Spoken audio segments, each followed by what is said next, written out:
नमस्कार, होमिर टीवी भारत में आपके स्वागत है। सहारनपुर से राजनीतिक खबर सामने आ रही है। उत्तर प्रदेश के मुख्यमंत्री योगी आदित्यनाथ विभिन्न विकास परियोजनाओं के उद्घाटन और शिलान्यास कार्यक्रम में शामिल हुए। इस दौरान उन्होंने लाभार्थियों को प्रमाण पत्र भी वितरित किए और कार्यक्रम को संबोधित करते हुए मुख्यमंत्री योगी आदित्यनाथ ने पश्चिम बंगाल में बसपा की जीत को लेकर बड़ा बयान दिया और उन्होंने कहा है कि बंगाल में पहली बार बसपा ने सरकार बनाकर उन राजनीतिक विश्लेषकों को आईना दिखाया है जो समाज के विभाजन की राजनीति कर रहे थे। सीएम योगी ने कहा है कि इस जीत ने यह साबित कर दिया है कि अगर जनप्रतिनिधि जनता के बीच सक्रिय रहते हैं तो सरकार दोबारा बनती है। वही जनता को धोखा देने वाले राजनीतिक दलों को जनता समय आने पर पूरी तरह नकार देती है। मुख्यमंत्री ने इस जनादेश को लोकतंत्र और सुशासन के लिए शुभ संकेत बताया और उनके बयान को बसपा की रणनीति को और विपक्ष पर सीधे हमले तौर पर देखा जा रहा है। महानगर अध्यक्ष शीतल बिश्नोई जी, जिला प्रभारी डीके शर्मा जी, अध्यक्ष जिला सहकारी बैंक चौधरी राजपाल सिंह जी, पूर्व सांसद राघव लखनपाल जी, प्रदीप चौधरी जी, भारतीय जनता पार्टी के हमारे सभी पदाधिकारीगण, भारी संख्या में आज देवबंद में उपस्थित सहारनपुर के मेरे सभी उपस्थित बहनों और भाइयों, मैं सबसे पहले मां शाकंभरी सिद्ध पीठ के आशीर्वाद से और माता त्रिपुर बाला सुंदरी की कृपा की इस पावन धरा को कोटि कोटि नमन करते हुए आप सभी को आज यहां पर लोकार्पित होने वाली परियोजनाओं का, जिनमें 2131 करोड़ की 325 विकास की परियोजनाएं हैं, इसके लिए मैं सहारनपुर से चुने गए सभी जनप्रतिनिधियों को हृदय से बधाई देते हुए आप सभी सहारनपुर वासियों का हृदय से अभिनंदन करता हूं और इन परियोजनाओं की शुभकामनाएं देता हूं। बहनों और भाइयों, अभी हाल ही में विधानसभा चुनाव के परिणाम सामने आए हैं। विधानसभा चुनाव में असम में तीसरी बार, पुदुचेरी में दूसरी बार और बंगाल में पहली बार भारतीय जनता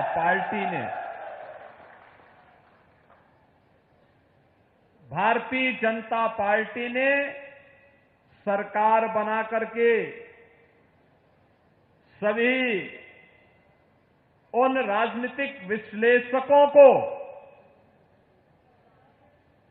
आईना दिखाने का काम किया था जो समाज के विभाजन के लिए लगातार तमाम प्रकार की व्यूह रचना कर रहे थे। और मैं इस अवसर पर भारतीय जनता पार्टी के बंगाल के कार्यकर्ताओं के साथ साथ सहारनपुर के भी कार्यकर्ताओं को हृदय से बधाई देता हूं, अपनी शुभकामनाएं देता हूं। बहनों और भाइयों, इस विजय ने ये बात साबित की है कि जनप्रतिनिधि जनता के बीच में अगर सक्रिय रहे, सरकार जनभावनाओं का सम्मान करे, सुशासन के लक्ष्य को पूरी प्रतिबद्धता के साथ लागू करे और बिना भेदभाव के शासन की योजना को वहां तक पहुंचाने का कार्य करेगा, तो सरकार फिर से रिपीट करेगी। अन्यथा जनता जनार्दन देश के साथ धोखा देने वाले, भारत की संस्कृति के साथ धोखा देने वाले, भारत के राष्ट्रवाद को नुकसान पहुंचाने वाले राजनीतिक दलों को दफन करने में भी बहुत देर नहीं लगाएगी। चुनाव परिणामों ने इस बात का स्पष्ट संकेत किया है। ये शुभ संकेत है।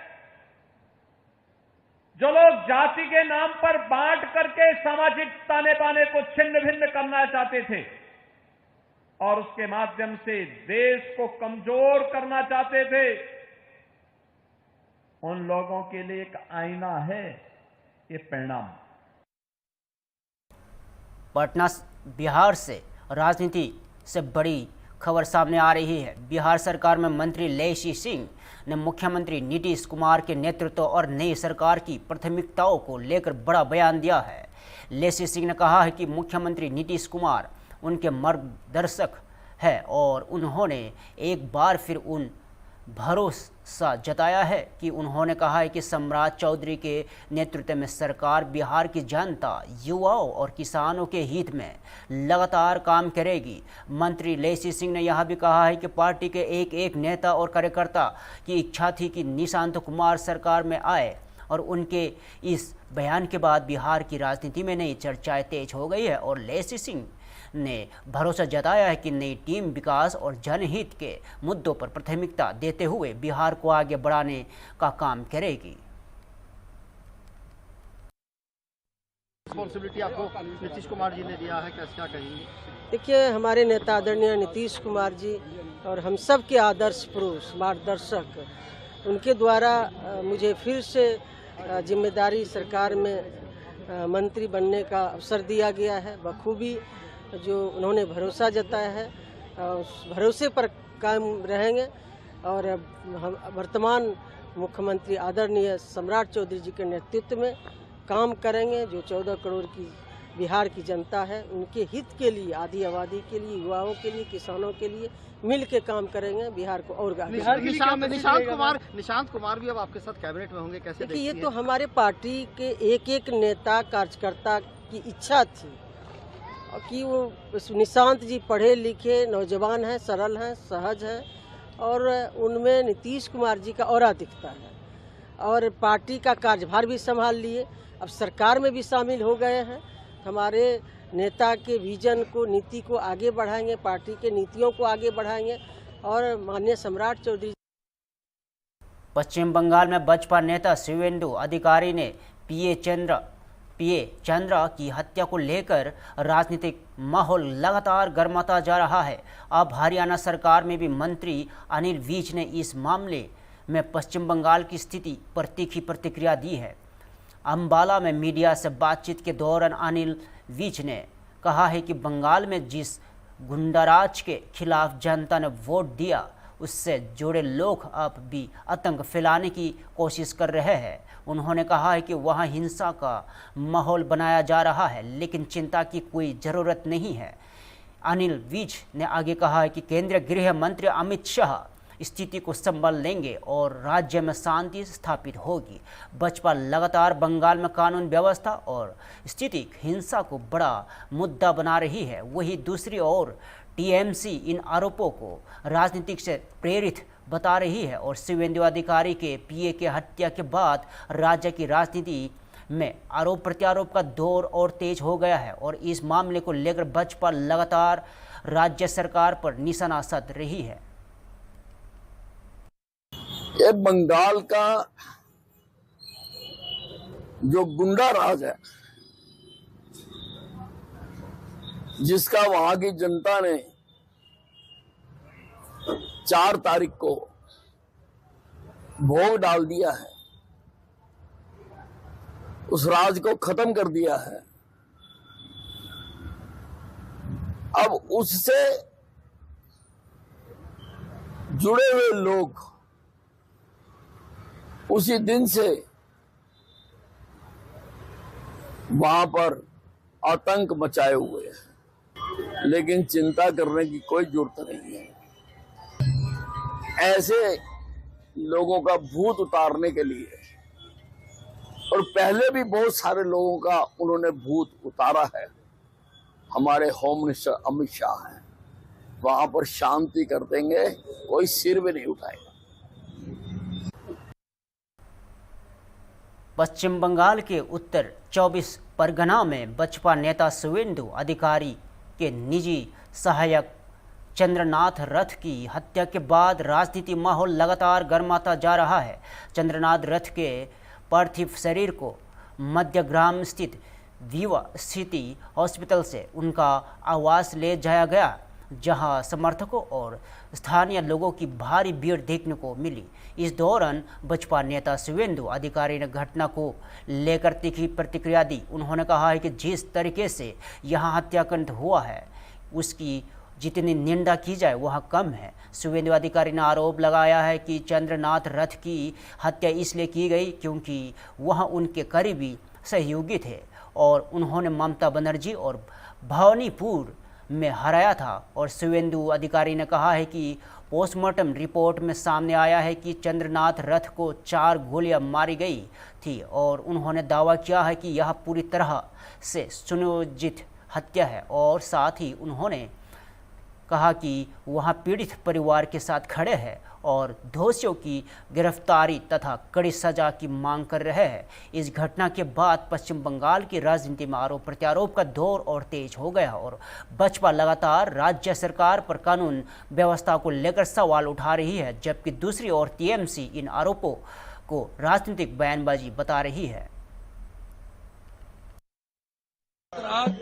वो मतदान करने के लिए एक ही वजह है, वो बीजेपी का शुवेंदु अधिकारी का एग्जीक्यूटिव असिस्टेंट है और शुवेंदु ने हाल ही जो चुनाव हुआ नतीजा आया भवानीपुर में ममता बनर्जी को हराया, यही कारण हो सकता है।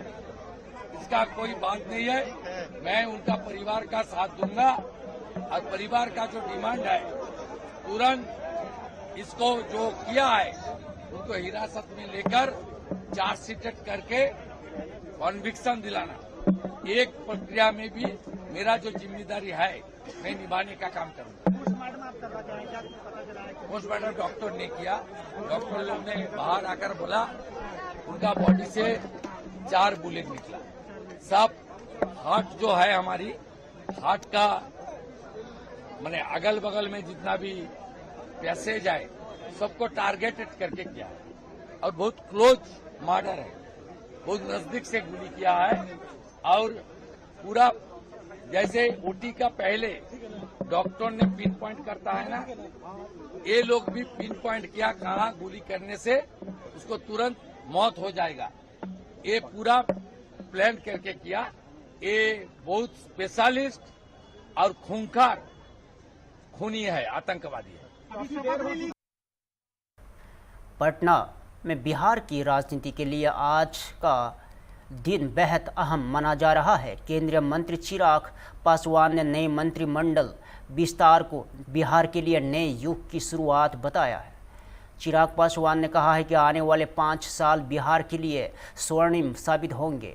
उन्होंने कहा है कि प्रधानमंत्री नरेंद्र मोदी की सोच, पूर्व मुख्यमंत्री नीतीश कुमार के अनुभव और सम्राट चौधरी के युवा जोश के साथ राज्य को नई दिशा मिलेगी।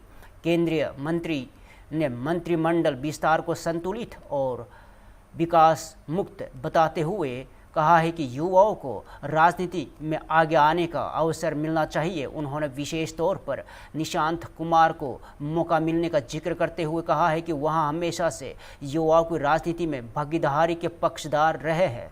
और चिराग पासवान ने आगे कहा है कि बिहार में जाति और धर्म से ऊपर उठकर विकास की राजनीति होनी चाहिए और नई सरकार इसी सोच के साथ आगे बढ़ेगी।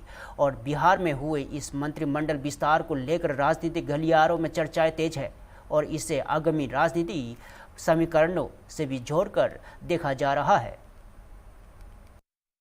आज बिहार में एक नए युग की शुरुआत होने जा रही है और अगले 5 साल मेरे बिहार के लिए एक स्वर्णिम काल के तौर पर साबित होने जा रहे हैं, जहां एक तरफ मेरे प्रधानमंत्री नरेंद्र मोदी जी के सोच वाली सरकार, पूर्व मुख्यमंत्री नीतीश कुमार जी के अनुभव वाली सरकार और एक युवा जोश सम्राट जी के नेतृत्व वाली ये सरकार, जिसमें एक खूबसूरत मंत्रिमंडल का आज शपथ ग्रहण हुआ। जिसमें हर क्षेत्र हर वर्ग का इसमें ध्यान रखा गया। मेरी पार्टी लोक जनशक्ति पार्टी रामविलास, मेरे नेता आदरणीय रामविलास पासवान जी की इच्छा हमेशा से रही, उनका सपना रहा कि हम लोग भी कभी मजबूती से बिहार सरकार का हिस्सा बने। आज वो इस दुनिया में नहीं है, पर मैं मानता हूं कि जहां कहीं भी वो होंगे खुश होंगे कि आज उनकी पार्टी एक मजबूत नेतृत्व, एक मजबूत हिस्सेदारी बिहार सरकार में कर रही है। और मैं मानता हूं कि ये सरकार अगले 5 साल बिहार को तीव्र गति से विकास की राह पर आगे लेकर जाने का काम करेगी। एक अहम सवाल है, जिस तरीके से जितना नाम मांझी का बयान था उस पर उन्होंने अभी कहा है एक सेकंड, युवा को मौका मिला है चिराग जी। नहीं, बिल्कुल युवाओं को मौका मिला है, निशांत जी को मौका मिला है इस बार। और मैं हमेशा से पक्षधर रहा हूं कि ज्यादा से ज्यादा युवाओं को राजनीति में आना चाहिए। जात पात धर्म मजहब से उठकर विकास की सोच वाले युवाओं को राजनीति में आना चाहिए। और आज युवाओं का, महिलाओं का, अनुभव का इक्वल रिप्रेजेंटेशन इस मंत्रिमंडल में हुआ है, जो बिहार के लिए खुशी की बात है। बिहारी की हत्या पर जीतन मांझी ने जो बयान दिया था, अपने नाराजगी व्यक्त की थी, इस पर अभी जीतन मांझी ने फिर से कहा है चिराग जी बच्चे हैं, उनको समझ नहीं है, उनके नाराजगी से फर्क नहीं पड़ता। अरे प्रभु, हमारे आदरणीय हैं, हमको तकलीफ बस इस बात की कि अगर ऐसी घटना कोई आपके परिवार में घटती है, खून खौलता है, ऐसे में जिस तरीके से वो बयान गया, मेरी उनसे कोई व्यक्तिगत लड़ाई दुश्मनी थोड़ी है, मेरे आदरणीय, मैंने हमेशा। पश्चिम बंगाल में बसपा नेता और नेता प्रतिपक्ष शुवेंदु अधिकारी के पीए चंद्रनाथ की हत्या को लेकर राजनीतिक प्रतिक्रिया लगातार सामने आ रही है। और जम्मू कश्मीर के किश्तवाड़ में विधानसभा में नेता प्रतिपक्ष सुनील शर्मा ने इस घटना को बेहद दुखद बताते हुए पश्चिम बंगाल की कानून व्यवस्था पर सवाल उठाए। और सुनील शर्मा ने कहा है कि कल शाम शुवेंदु अधिकारी के पीए चंद्रनाथ की हत्या कर दी गई, जो बेहद चिंताजनक और दुर्भाग्यपूर्ण घटना है। और उन्होंने आरोप लगाया है कि बंगाल अराजकता से जूझ रहा है और यह घटना उसी का एक और उदाहरण है। उन्होंने कहा है कि बसपा के हाथों में बंगाल की कमान आने के बाद ऐसे हिंसक और अराजक तत्वों को बख्शा नहीं जाएगा। इस बयान के बाद बंगाल की राजनीति में एक बार फिर आरोप प्रत्यारोप का दौर तेज हो गया है और बसपा लगातार इस मामले में सख्त कार्रवाई और निष्पक्ष जांच की मांग कर रही है। फॉर्चुनेट है, शुभेंदु अधिकारी जी भारतीय जनता पार्टी के एक बहुत ही वरिष्ठ नेता हैं और जिन्होंने अपने लोहा भी मनवाया है पश्चिम बंगाल में। इस बार उन्होंने वहां की चीफ मिनिस्टर को भवानीपुर सीट से भी हराया। कल शाम को उनके पर्सनल असिस्टेंट की हत्या करके बंगाल जिस अराजकता से जूझ रहा है, कहीं न कहीं उसका कल फिर प्रमाण मिला है। लेकिन बंगाल के लोग अभी कम से कम आश्वस्त हैं कि भारतीय जनता पार्टी के हाथों में अभी बंगाल की कमान है। लेकिन ये अनफॉर्चुनेट है, ये दुर्भाग्य है, इस प्रकार की हत्याएं होना। ये जरूर जो आज तक अराजकता हुआ है उसी के विरुद्ध ये मैंडेट भी भारतीय जनता पार्टी को मिला है। ये सुनिश्चित करेगी भारतीय जनता पार्टी। बेशक एक कुर्बानी हुई है, शुभेंदु अधिकारी जी के पर्सनल असिस्टेंट की हत्या होके एक कुर्बानी हुई है, लेकिन सरकार बनते ही ये सुनिश्चित होगा कि इस प्रकार के अराजक तत्वों को, एलिमेंट को किसी भी कीमत पे बख्शा नहीं जाएगा। बंगाल आपको बहुत जल्दी शांति सुरक्षित मिलेगा। कोलकाता में विपक्षी राजनीति को लेकर हलचल तेज हो गई है। समाजवादी पार्टी के प्रमुख अखिलेश यादव ने पश्चिम बंगाल के मुख्यमंत्री और टीएमसी प्रमुख ममता बनर्जी तथा टीएमसी नेता अभिषेक बनर्जी से मुलाकात की।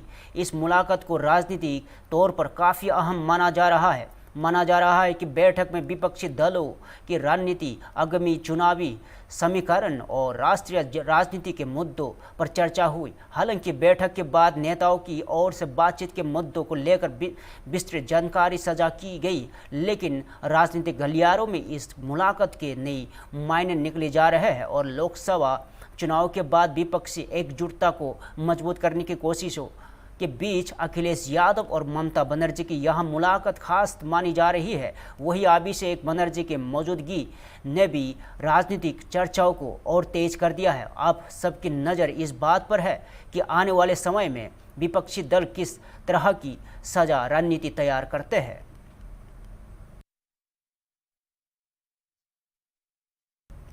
पश्चिम बंगाल में बसपा नेता और नेता प्रतिपक्ष शुवेंदु अधिकारी के पीए चंद्र की हत्या को लेकर राजनीतिक बयानबाजी लगातार तेज होती जा रही है। हरियाणा के झज्जर में बसपा के राष्ट्रीय सचिव ओम प्रकाश धनखार ने टीएमसी सरकार को मुख्यमंत्री ममता बनर्जी पर तीखा हमला बोला और ओम प्रकाश धनखार ने कहा है कि टीएमसी लंबे समय से नफरत और हिंसा की राजनीति करती आ रही है और उन्होंने आरोप लगाया है कि बंगाल में जनादेश बसपा के पक्ष में आने वाले के बाद भी हिंसा की घटनाएं जारी है और जो बेहद दुर्भाग्यपूर्ण है। और उन्होंने कहा है कि इस घटना से टीएमसी की मानसिकता उजागर होती है। वही ममता बनर्जी के इस्तीफा नहीं देने वाले बयान पर भी धनखार के ने निशाना साधते हुए कहा है कि यह उनकी अराजकतावादी सोच को दर्शाता है और बसपा इस मामले में निष्पक्ष जांच और दोषियों के खिलाफ सख्त कार्रवाई की मांग कर रही है। दूसरी ओर बंगाल की राजनीति में इस हत्याकांड को लेकर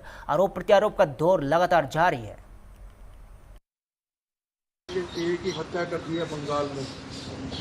देखिए किस तरह की नफरती राजनीति है। इसमें से ध्यान में आता है कि अभी भी टीएमसी हार जाने के बाद भी किस प्रकार के जो है नफरत के साथ राजनीति टीएमसी करती रही है। इससे ध्यान में आता है कि जब जनादेश मिल चुका है और पूरा बंगाल भारतीय जनता पार्टी के साथ खड़ा हो गया है और उसके बावजूद भी इस प्रकार का दौर जारी है जो बहुत ही दुर्भाग्यपूर्ण है और ये टीएमसी की पार्टी की मानसिकता को जो है उजागर करता है। जो ममता ने कहा है कि इस्तीफा नहीं दूंगी, वो भी अराजकतावादी उनकी सोच को जो उजागर करता है। ये अराजकतावादी सोच पहली बार नहीं है। देश की राष्ट्रपति जाएं तो भी वो खड़ी नहीं होती थी, महामहिम राष्ट्रपति जाएं तो भी। देश के गवर्नर कुछ कहें उनके प्रदेश के तो उनके भी वो लगभग हमेशा आपने देखा कि वो सामने खड़ी रही। तो ये अराजक मानसिकता के साथ वहाँ पर शासन में थे और अब बंगाल की जनता ने इनको निपटा दिया है और एक सुशासन की तरफ अब जो ही सत्ता संभालेगी भारतीय जनता पार्टी तो उस रास्ते से आगे बढ़ेगी। लेकिन इनकी मानसिकता जो है अभी भी प्रकट हो रही है कि किस प्रकार से शुभेंदु अधिकारी के पीए पर 4 गोलियां।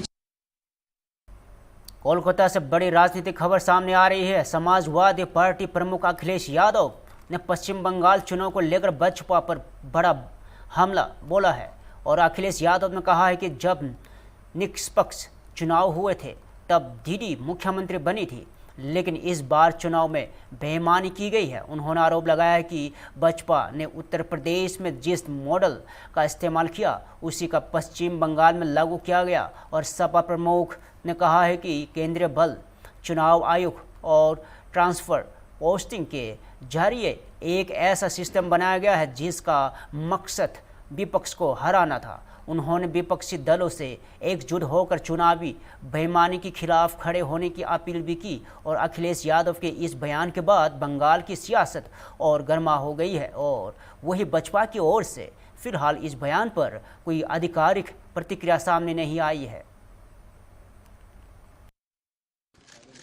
हमें याद है जिस समय निष्पक्ष चुनाव हुआ दीदी यहाँ की मुख्यमंत्री बनी और आज हम लोगों को सबको मिलकर के जो इलेक्शन में बेईमानी हुई है उसके लिए खड़ा होना पड़ेगा। ईमानदारी से इलेक्शन जब हुआ, इलेक्शन कमीशन ने जब इलेक्शन कराया तो वो जीती और इस बार जो मल्टी लेयर माफियागिरी हुई है इलेक्शन में कोई कभी सोच नहीं सकता था कि इस तरह की बेईमानी Bharatiya Janata party, election commission, उनके संगी साथी, खुफिया लोग, अंडरग्राउंड लोग मिलकर के इस तरह का चुनाव करेंगे। अभी तक तो हम ये सुनते थे कि जो आज बंगाल करता है वो देश कल करता है, लेकिन बीजेपी ने जो उत्तर प्रदेश में किया बेईमानी वो एक ट्रायल था उनका और उससे सीख करके पूरा का पूरा चुनाव उन्होंने लूट लिया। सेंट्रल फोर्स हो। फिलहाल के लिए इतना ही। ताज़ा खबरों देखते रहिए हम्बल टीवी भारत।